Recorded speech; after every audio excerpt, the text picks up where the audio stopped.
शुक्लाम्बरधरम् विष्णुम् शशिवर्णम् चतुर्भुजम् प्रसन्नवदनम् ध्यायेत् सर्वविघ्नोपशान्तये व्यासम् वसिष्ठनप्तारम् शक्तेः पौत्रमकल्मषम् पराशरात्मजम् वन्दे शुकतातम् तपोनिधिम् व्यासाय विष्णुरूपाय व्यासरूपाय विष्णवे नमो वै ब्रह्मनिधये वासिष्ठाय नमो नमः अविकाराय शुद्धाय नित्याय परमात्मने सदैकरूपरूपाय विष्णवे सर्वजिष्णवे यस्य स्मरणमात्रेण जन्म संसारबन्धनात् विमुच्यते नमस्तस्मै विष्णवे प्रभविष्णवे ॐ नमो विष्णवे प्रभविष्णवे श्रीवैशम्पायन उवाच श्रुत्वा धर्मानशेषेण पावनानि च सर्वशः युधिष्ठिरः शान्तनवम् पुनरेवाभ्यभाषत युधिष्ठिर उवाच किमेकम् दैवतम् लोके किम् वाप्येकम् परायणम् स्तुवन्तः कङ्कमर्चन्तः प्राप्नुयुर्मानवा शुभम् को धर्मः सर्वधर्माणाम् भवतः परमो मतः किम् जपन्मुच्यते जन्तुर्जन्म संसारबन्धनात् श्रीभीष्म उवाच जगत्प्रभुम् देवदेवमनन्तम् पुरुषोत्तमम् स्तुवन्नाम सहस्रेण पुरुषः सततोत्थितः तमेव चार्चयन् नित्यम् भक्त्या पुरुषमव्ययम् ध्यायन् स्तुवन् नमस्यम् च यजमानस्तमेव च अनादिनिधनम् विष्णुम् सर्वलोकमहेश्वरम् लोकाध्यक्षम् स्तुवन् नित्यम् सर्वदुःखातिगो भवेत् ब्रह्मण्यम् सर्वधर्मज्ञम् लोकानाम् कीर्तिवर्धनम् लोकनाथम् महद्भूतम् सर्वभूतभवोद्भवम् एष मे सर्वधर्माणाम् धर्मोऽधिकतमो मतः यद्भक्त्या पुण्डरीकाक्षम् स्तवैरच्चेन्नरः सदा परमम् यो महत्तेजः परमम् यो महत्तपः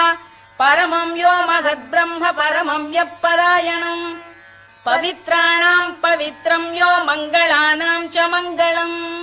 दैवतम् देवतानाम् च भूतानाम् यो व्ययः यतः सर्वाणि भूतानि भवन्त्यादियुगागमे यस्मिंश्च प्रलयम् यान्ति पुनरेव युगक्षये तस्य लोकप्रधानस्य जगन्नाथस्य भूपते विष्णोर्नाम सहस्रम् मे शृणु पापभयापहम् यानि नामानि गौणानि विख्यातानि महात्मनः ऋषिभिः परिगीतानि तानि वक्ष्यामि भूतये ऋषिर्नाम्नाम् सहस्रस्य वेदव्यासो महामुनिः छन्दोऽनुष्टुप् तथा देवो भगवान् देवकीसुतः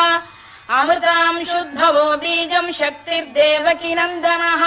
त्रिसामाहृदयम् तस्य शान्त्यर्थे विनियुज्यते विष्णुम् जिष्णुम् महाविष्णुम् प्रभविष्णुम् महेश्वरम् अनेकरूपदैत्यान्तम् नमामि पुरुषोत्तमम् अस्य श्रीविष्णोर्दिव्यसहस्रनामस्तोत्रमहामन्त्रस्य श्रीवेदव्यासो भगवान् ऋषिः अनुष्टुप्छन्दः श्रीमहाविष्णुः परमात्मा श्रीमन्नारायणो देवता अमृतांशुद्भवो भानुरिति बीजम्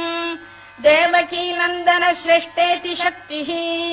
उद्भवः क्षोभणो देव इति परमो मन्त्रः शङ्खबृन्नन्दकी चक्रीति कीलकम् शार्ङ्गधन्वा गदाधर इत्यस्त्रम् रथाङ्गपाणिरक्षोभ्य इति नेत्रम् त्रिसामासामगः सामेति कवचम् आनन्दम् परब्रह्मेति योनिः ऋतुः सुदर्शनकाल इति दिग्बन्धः श्रीविश्वरूप इति ध्यानम् श्रीमहाविष्णुप्रीत्यर्थे सहस्रनाम जपे विनियोगः ध्यानम् क्षीरोदन्वत्प्रदेशे शुचिमणिविलसत्सैकते मौक्तिकानाम् मालाक्लुप्तासनस्थ स्फटिकमणिनिभैर्मौक्तिकैर्मण्डिताङ्गः शुभ्रैरभ्रैरदभ्रैरुपरि विरचितैर्मुक्तपीयूषवर्षैः आनन्दीन पुनीयादरि नलिन गदा शङ्खपाणिर्मुकुन्दः भूः पादौ यस्य नाभिर्वियदसुरनिलश्चन्द्रसूर्यौ च नेत्रे कर्णावाशा शिरोद्यौर्मुखमपि दहनो यस्य वास्तेयमब्धिः अन्तस्थम् यस्य विश्वम् सुरनरखगो भोगि गन्धर्व दैत्यैः चित्रम् रम्यते तम् त्रिभुवन वपुषम् विष्णुमीशम् नमामि। ॐ नमो भगवते वासुदेवाय। शान्ताकारम् भुजगशयनम् पद्मनाभम् सुरेशम् विश्वाधारम् गगनसदृशम् मेघवर्णम् शुभाङ्गम् लक्ष्मीकान्तम् कमलनयनम् योगिहृद्ध्यानगम्यम् वन्दे विष्णुम् भवभयहरम् सर्वलोकैकनाथम्। मेघश्यामम् पीतकौशेयवासम् श्रीवत्साङ्कम् कौस्तुभोद्भासिताङ्गम् पुण्योपेतम् पुण्डरीकायताक्षम् विष्णुम् वन्दे सर्वलोकैकनाथम्। नमः समस्तभूतानामादिभूताय भूभृते अनेकरूपरूपाय विष्णवे प्रभविष्णवे सशङ्खचक्रम् सकिरीटकुण्डलम् सपीतवस्त्रम् सरसीरुभेक्षणम् सहारवक्षस्थलशोभिकौस्तुभम् नमामि विष्णुम् शिरसा चतुर्भुजम्। छायायाम् पारिजातस्य हेमसिंहासनोपरि आसीनमम्बुदश्याममायताक्षमलङ्कृतम् चन्द्राननम् चतुर्बाहुम् श्रीवत्साङ्कितवक्षसम् रुक्मिणी सत्यभामाभ्याम् सहितम् कृष्णमाश्रये।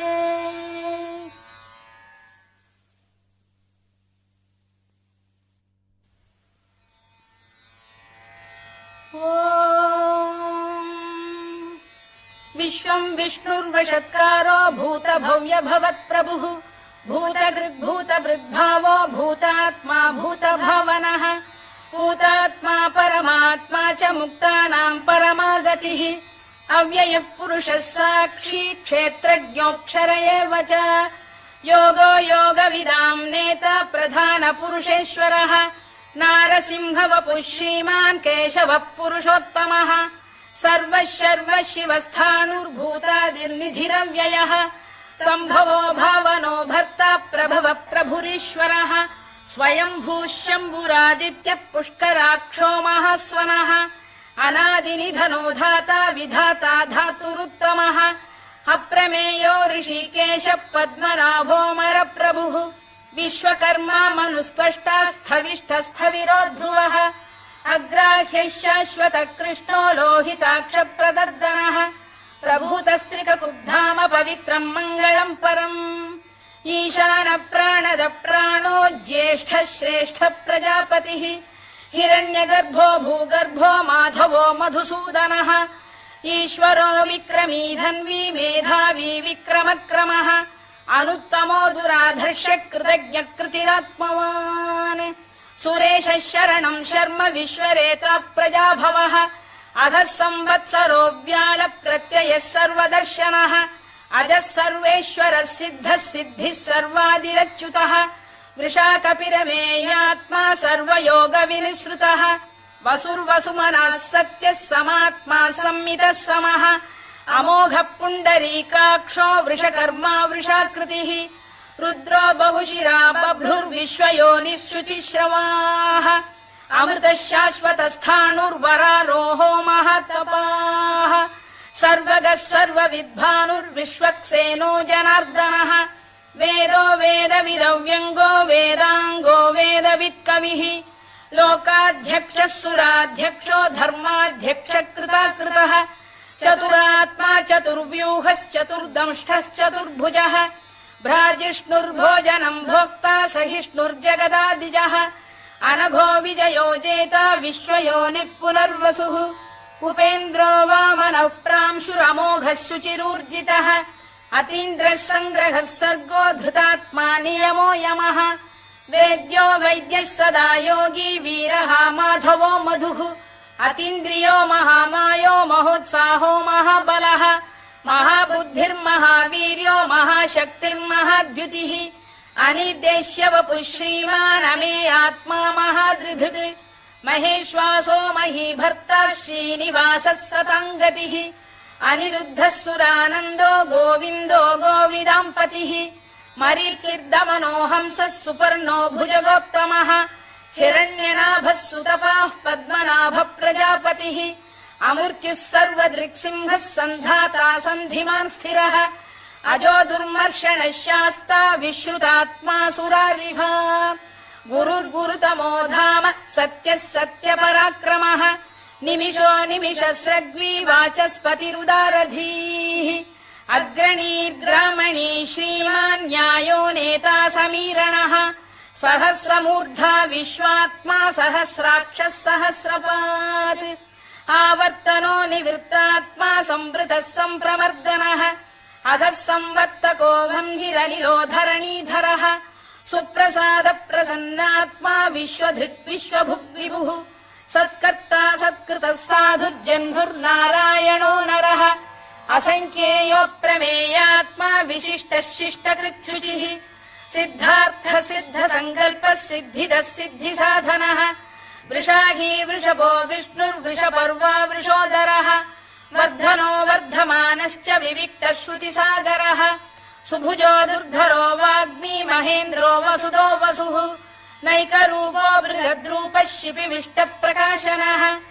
ओजस्तेजोऽब्जुदिधर प्रकाशात्मा प्रतापनः वृद्धस्पष्टाक्षरो मन्त्रश्चन्द्रांशुर्भास्करद्युतिः अमृतांशुद्भवो भानुः शशबिन्दुः सुरेश्वरः औषधम् जगतः सेतुः सत्यधर्मपराक्रमः भूतभव्यभवन्नाथ पवनः पावनो नरः कामः कामकृत्कान्तः कामः कामप्रदप्रभुः युगादिकृद्युगावर्तो नैकमायो महाशनः अदृश्यो व्यक्तरूपश्च सहस्रजिदनन्तजित् इष्टो विशिष्टः शिष्टेष्टः शिखण्डी नघुषो वृषः क्रोधः क्रोधकृत्कर्ता विश्वबाहुर्महीधरः अच्युत प्रथित प्राण प्राणदो वासवानुजः अपाम् निधिरधिष्ठानमप्रमत्त प्रतिष्ठितः स्कन्द स्कन्दधरो धुर्यो वरदो वायुवाहनः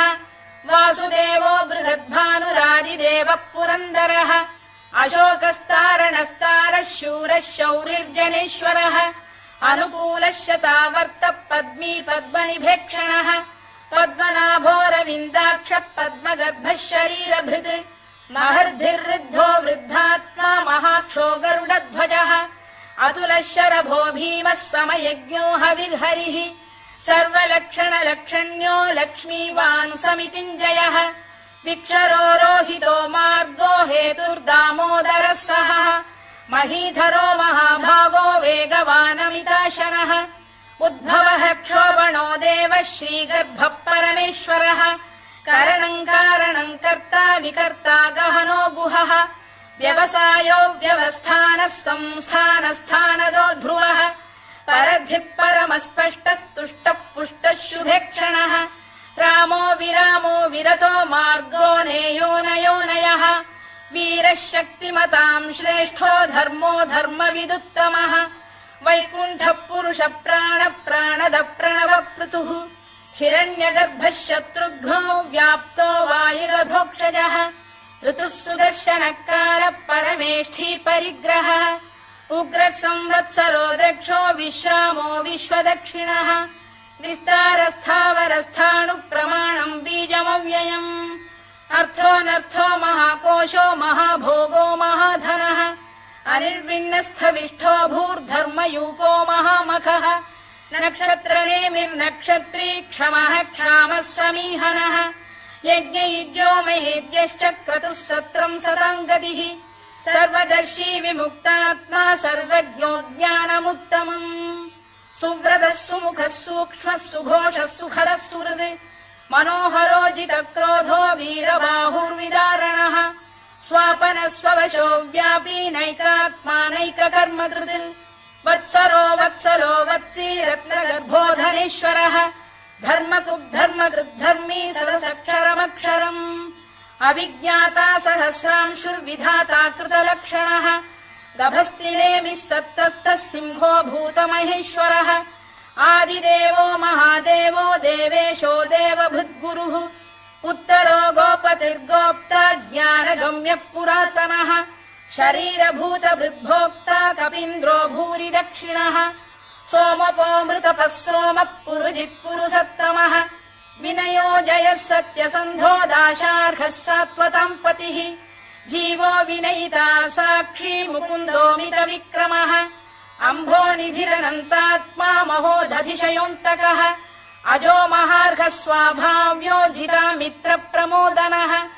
आनन्दो नन्दनो नन्दः सत्यधर्मा त्रिविक्रमः महर्षि कपिलाचार्यः कृतज्ञो मेदिनीपतिः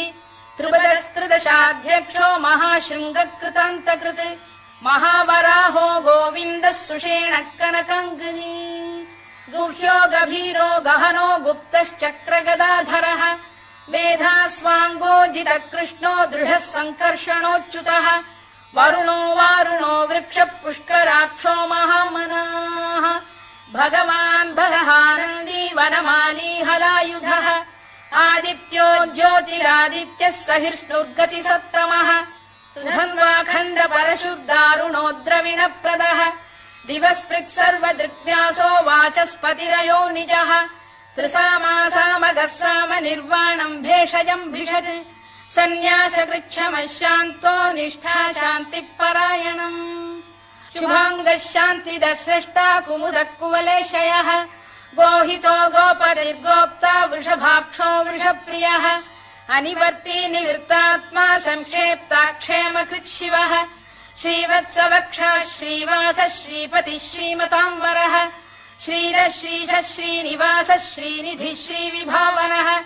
श्रीधर श्रीकर श्रेयः श्रीमान् लोकत्रयाश्रयः स्वक्षः स्वङ्गः शतानन्दो नन्दिर्ज्योतिर्गणेश्वरः विजितात्मा विधेयात्मा सत्कीर्तिश्छिन्न संशयः उदीर्णः सर्वतश्चक्षुरनीशः शाश्वतः स्थिरः भूषयो भूषणो भूतिर्विशोकः शोकनाशनः अर्चिष्मानर्चितः कुम्भो विशुद्धात्मा विशोधनः अनिरुद्धो प्रतिरथ प्रद्युम्नोमित विक्रमः कालनेमिनिः वीरः शौरिः शूरजनेश्वरः त्रिलोकात्मा त्रिलोकेशः केशवः केशिहा हरिः कामदेवः कामपालः कामी कान्तकृतागमः अनिर्देश्य वपुर्विष्णुर्वीरोऽनन्तो धनञ्जयः ब्रह्मण्यो ब्रह्मकृद्ब्रह्मा ब्रह्म ब्रह्म विवर्धनः ब्रह्म विब्राह्मणो ब्रह्मी ब्रह्मज्ञो ब्राह्मणप्रियः महाक्रमो महाकर्मा महातेजा महोरगः महाक्रतुर्महायज्वा महायज्ञो महाहविः स्तव्यस्तव प्रियस्तोत्रम् स्तुतिस्तोतारणप्रियः पूर्णः पूरयिता पुण्यः पुण्यकीर्तिरनामयः मनोजवस्तीर्थकरो वसुरेता वसुप्रदः वसुप्रदो वासुदेवो वसुर्वसुमनाहविः सद्गतिः सत्कृतिः सत्ता सद्भूतिः सत्परायणः शूरसेनो यदुश्रेष्ठः सन्निवासः सुयामुनः भूतावासो वासुदेवः सर्वासु निलयो नलः दर्पः दर्पदो दृप्तो दुर्धरोऽथापराजितः विश्वमूर्तिर्महामूर्तिर्दीप्तमूर्तिरमूर्तिमान् अनेकमूर्तिरव्यक्तः शतमूर्तिः शताननः एकोनैकः स वक्र किम् यत्तत्पदमनुत्तमम् लोकबन्धुर्लोकनाथो माधवो भक्तवत्सलः सुवर्णवर्णो हेमाङ्गो वराङ्गश्चन्दनाङ्गदी वीरः विषमः शून्यो घृता क्षीरचरश्चलः अमानी मानदो मान्यो लोकस्वामी त्रिलोकधृत् सुमेधा मेधजो धन्यः सत्यमेधाधराधरः तेजो वृषोद्युतिधरः सर्वशस्त्रभृताम्बरः प्रग्रहो निग्रहो व्यग्रो नैकशृङ्गो गदाग्रजः चतुर्मूर्तिश्चतुर्बाहुश्चतुर्व्यूहश्चतुर्गतिः चतुरात्मा चतुर्भावश्चतुर्वेदविदेकपात् समावर्तो निवृत्तात्मा दुर्जयो दुरधिक्रमः दुर्लभो दुर्गमो दुर्गो दुरावासो दुरारिः शुभाङ्गो लोकसारङ्गः सुतन्तुस्तन्तुवर्धनः इन्द्रकर्मा महाकर्मा कृतकर्मा कृतागमः उद्भवः सुन्दरः सुन्दो रत्ननाभः सुलोचनः अर्को वाजसनः शृङ्गी जयन्तः सर्वविजयी सुवर्णबिन्दुरक्षोभ्यः सर्ववागीश्वरेश्वरः महाह्रदो महागर्तो महाभूतो महानिधिः कुमुद कुन्दर कुन्द पर्जन्यः पावनो निलः अमृताशोऽमृतवपुः सर्वज्ञः सर्वतोमुखः सुलभः सुव्रतः सिद्धः शत्रुजिच्छत्रुतापनः न्यग्रोधोदुम्बरोश्चतश्चाणूरान्ध्रैषूदनः सहस्रार्चिः सप्तजिह्वः सप्तैधा सप्तवाहनः अमूर्तिरनघोचिन्त्यो भयकृद्भयनाशनः अणुबृहत्कृशस्थूलो गुणभिर्निर्गुणो महान् अधृतस्वधृतस्वास्य प्राग्वंशो वंशवर्धनः भारभृत्कथितो योगी योगीशः सर्वकामदः आश्रमश्रमणः क्षामः सुपर्णो वायुवाहनः धनुर्धरो धनुर्वेदो दण्डो दमयिता दमः अपराजितः सर्वसहो नियन्ता नियमो यमः सत्त्ववान् सात्विकः सत्यः सत्यधर्मपरायणः अभिप्रायप्रियार्होः प्रियकृत्प्रीतिवर्धनः विहाय सगतिर्ज्योतिः सुरुचिर्कुतभुक् विभुः रविर्विरोचनः सूर्यः सवितारविलोचनः अनन्तो हुतभुग्भोक्ता सुखदो नैकजोऽग्रजः अनिर्विण्णः सदामर्षी लोकाधिष्ठानमद्भुतः सनात्सनातनतमः कपिलः कपिरव्ययः स्वस्तिदः स्वस्तिकृत् स्वस्ति स्वस्ति भुक् स्वस्ति दक्षिणः अरौद्रः कुण्डली चक्री विक्रम्यूर्जितशासनः शब्दातिकः शब्दसः शिशिरः शर्वरीकरः अक्रूरपेशलो दक्षो दक्षिणः क्षमिणाम्बरः विद्वत्तमो वीतभयः पुण्यश्रवणकीर्तनः उत्तारणो दुष्कृतिः पुण्यो दुःस्वप्ननाशनः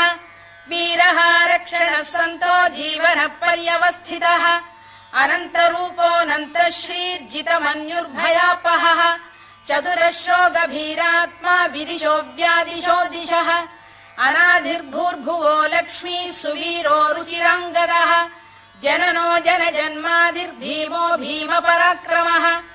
आधारनिलयो धाता पुष्पहास प्रजागरः ऊर्ध्वगः सत्पथाचार प्राणद प्रणवप्रणः प्रमाणम् प्राणनिलय प्राणभृत्प्राणजीवनः तत्त्वम् तत्त्वविदेकात्मा जन्म मृत्युजरातिगः भूर्भुवः स्वस्तरुस्तारः सविता प्रपितामहः यज्ञो यज्ञपतिर्यज्वा यज्ञाङ्गो यज्ञवाहनः यज्ञभृद्यज्ञकृद्यज्ञी यज्ञभुग्यज्ञसाधनः यज्ञान्तकृद्यज्ञगुह्यमन्नमन्नाद एव च आत्मयोनिः स्वयम् जातो वैखानः सामगायनः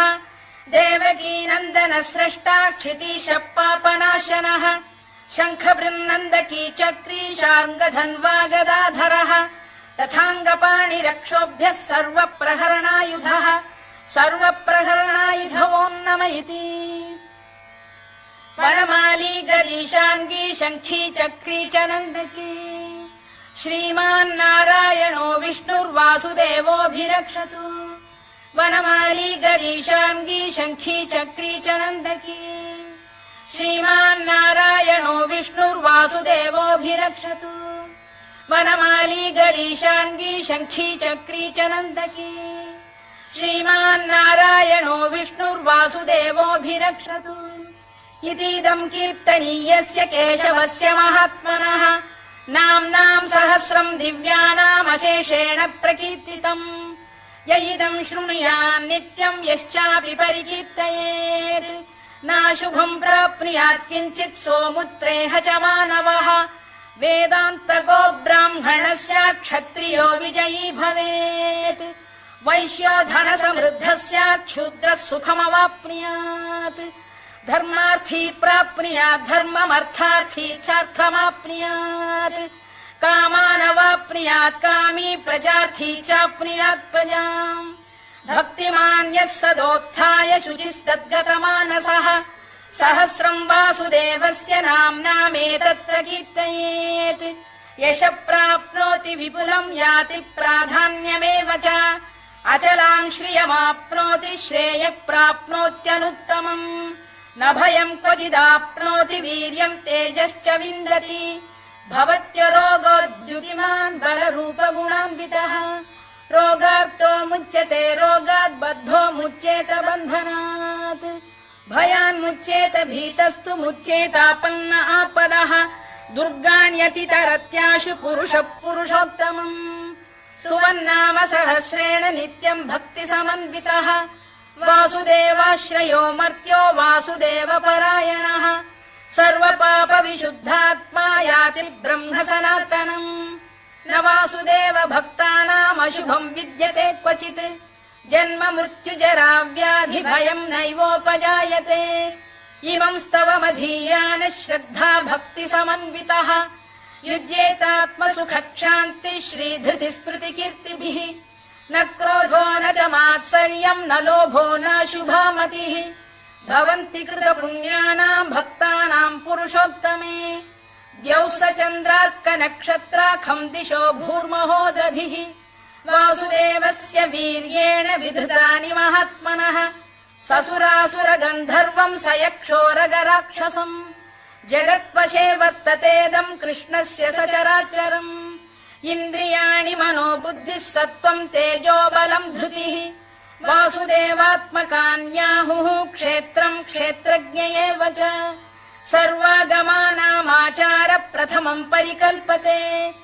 आचार प्रभवो धर्मो धर्मस्य प्रभुरच्युतः ऋषयः पितरो देवा महाभूतानि धातवः जङ्गमा जङ्गमम् चेदम् जगन्नारायणोद्भवम् योगो ज्ञानम् तथा साङ्ख्यम् विद्या शिल्पादिकर्म च वेदाः शास्त्राणि विज्ञानमेतत् सर्वम् जनार्दनात् एको विष्णुर्महद्भूतम् पृथग्भूतान्यनेकशः त्रीन् लोकान् व्याप्य भूतात्मा भुङ्क्ते विश्वभुवव्ययः इमम् स्तवम् भगवतो विष्णोर्व्यासेन कीर्तितम् पठेद्य इच्छेत् पुरुषः श्रेयत् प्राप्तुम् सुखानि च विश्वेश्वरमजम् देवम् जगतः प्रभुमव्ययम् भजन्ति ये पुष्कराक्षम् न ते यान्ति पराभवम्